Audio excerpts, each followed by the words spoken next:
इस वीडियो में हम इस क्वेश्चन को सॉल्व करेंगे। सबसे पहले इस क्वेश्चन का हम एक्सप्लेनेशन देखते हैं। इस क्वेश्चन में क्या कहा गया है। इस क्वेश्चन में हमारे पास एक सर्कल है जिसका सेंटर सी है। इस सर्कल में दो कोड है, कोड ए बी और कोड P Q. Code A B जो है कोड पी क्यू के इक्वल है और ये दोनों कोड एम पॉइंट पर इंटरसेक्ट करती हैं। तो हमें जो प्रूफ करना है वो ये प्रूफ करना है कि कोड ए बी की जो मेजर सेगमेंट है ए एम, कोड पी क्यू की मेजर सेगमेंट क्यू एम के इक्वल है। एंड कोड ए बी की जो माइनर सेगमेंट है बी एम, कोड पी क्यू की माइनर सेगमेंट पी एम के इक्वल है। यानी कि इस क्वेश्चन में ये कहा गया है कि जब दो इक्वल कोड किसी सर्कल में इंटरसेक्ट करती हैं तो उनकी कोरस्पॉन्डिंग सेगमेंट्स इक्वल होती हैं। यानी major segment equal to major segment and minor segment equal to minor segment. तो this is the explanation for this question. अब हम इसके सॉल्यूशन की तरफ बढ़ते हैं। इसके सॉल्यूशन में सबसे पहले हम गिवन कंडीशंस को लिखेंगे। गिवन कंडीशंस में क्या है, A B equal to P Q, क्यों, these are the chords of equal length and these कोड intersect at M. To proof में हम वही कंडीशन लिखेंगे। क्या हमें जो प्रूफ करना है, major segment A M is equal to major segment Q M and minor segment B M is equal to minor segment P M. तो इस कंडीशन को प्रूव करने के लिए इस क्वेश्चन में सबसे पहले हम कंस्ट्रक्शन करेंगे। कंस्ट्रक्शन में हमें क्या करना है, we draw C G perpendicular to A B and C H perpendicular to P Q. तो हम सेंटर सी से कोड ए बी पे एक परपेंडिकुलर सी जी ड्रॉ करेंगे और सेंटर सी से कोड पी क्यू पे एक परपेंडिकुलर हम सी एच ड्रॉ करेंगे। ज्वाइन सी एम, सी को एम से ज्वाइन कर देंगे। तो ये वो कंस्ट्रक्शन है जो हमें क्वेश्चन को प्रूव करने के लिए चाहिए। अब हम इसके प्रूफ की तरफ बढ़ते हैं। इसके प्रूफ में हम क्या देखते हैं, सबसे पहले हम देखेंगे इन right triangle C G M and right triangle C H M. Right triangle कौन कौन से, सी जी एम जो कि ग्रीन से शो किया गया है, right triangle C H M जो कि रेड से शो किया गया है। इन दोनों राइट ट्रायंगल में क्या है कि C G is equal to C H.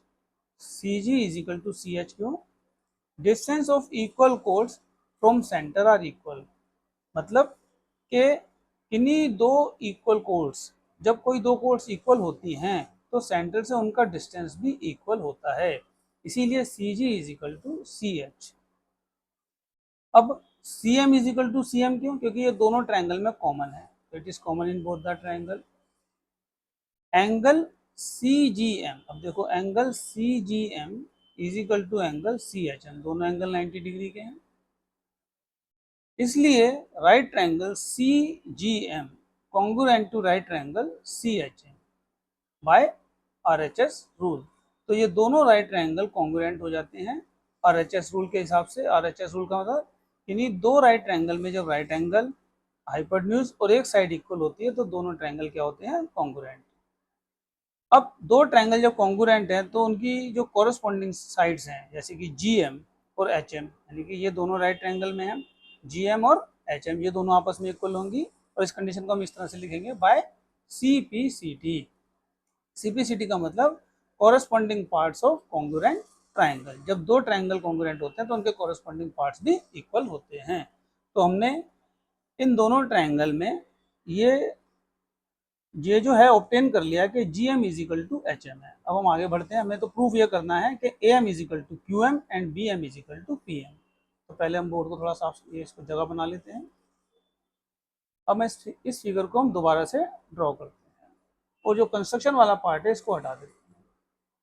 Now code A B equal to code P Q, code A B जो A B is equal to P Q ये तो हमें गिवन है। जब दो साइड्स इक्वल होती हैं तो उन साइड्स के हाफ भी इक्वल होंगे। अब क्योंकि सी जी और सी एच ये दोनों परपेंडिकुलर हैं और जो परपेंडिकुलर्स होते हैं कोड्स के ऊपर वो परपेंडिकुलर को बाइसेक्ट करते हैं, इसलिए कोड ए बी का जो हाफ है दैट इज ए जी और कोड पी क्यू का जो हाफ है क्यू एच वो आपस में इक्वल होंगे। क्योंकि जब दो कोड्स इक्वल होती है तो उनके हाफ भी इक्वल होते हैं। तो हमने ए बी के हाफ में ए जी लिया है और पी क्यू के हाफ को क्यू एच लिया है। तो इससे हमें ये मिल गया A G is equal to Q H. अब हम अगर ए जी और क्यू एच के दोनों साइड एक क्वांटिटी एक्स एक्स ऐड कर दे तो इससे कोई फर्क नहीं पड़ेगा। तो ऐसा हमने क्यों किया, आइए देखते हैं। अगर मैं x को हटा के यहाँ gm लिख दूँ और इस वाले x को हटा के hm लिख दूँ तो कोई डिफरेंस नहीं, क्योंकि gm और hm आपस में इक्वल हम प्रूफ कर चुके हैं। अब हम इन डायमेंशंस को ध्यान से देखते हैं। gm प्लस ag, देखो gm प्लस ag मिलके बनाता है am और QH प्लस HM मिलके बनाता है QM। तो इसलिए AM is equal to QM जो कि मेजर सेगमेंट है, AM is equal to QM। ये हमारी पहली कंडीशन प्रूव हो जाती है। अब हम दोबारा से कोड AB और कोड PQ को लेते हैं। वही अगेन इनके हाफ इक्वल होंगे। पहले हमने AG और QH को लिया था, अब हम AB के हाफ में लेंगे BG और PQ के हाफ में लेंगे हम HP।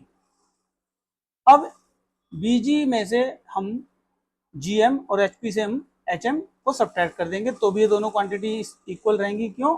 क्योंकि GM और HM आपस में इक्वल है। जब दो साइड्स इक्वल होती हैं तो उनमें से इक्वल क्वांटिटी को अगर सब्ट्रैक्ट करो तो वो कंडीशंस भी इक्वल ही रहती है।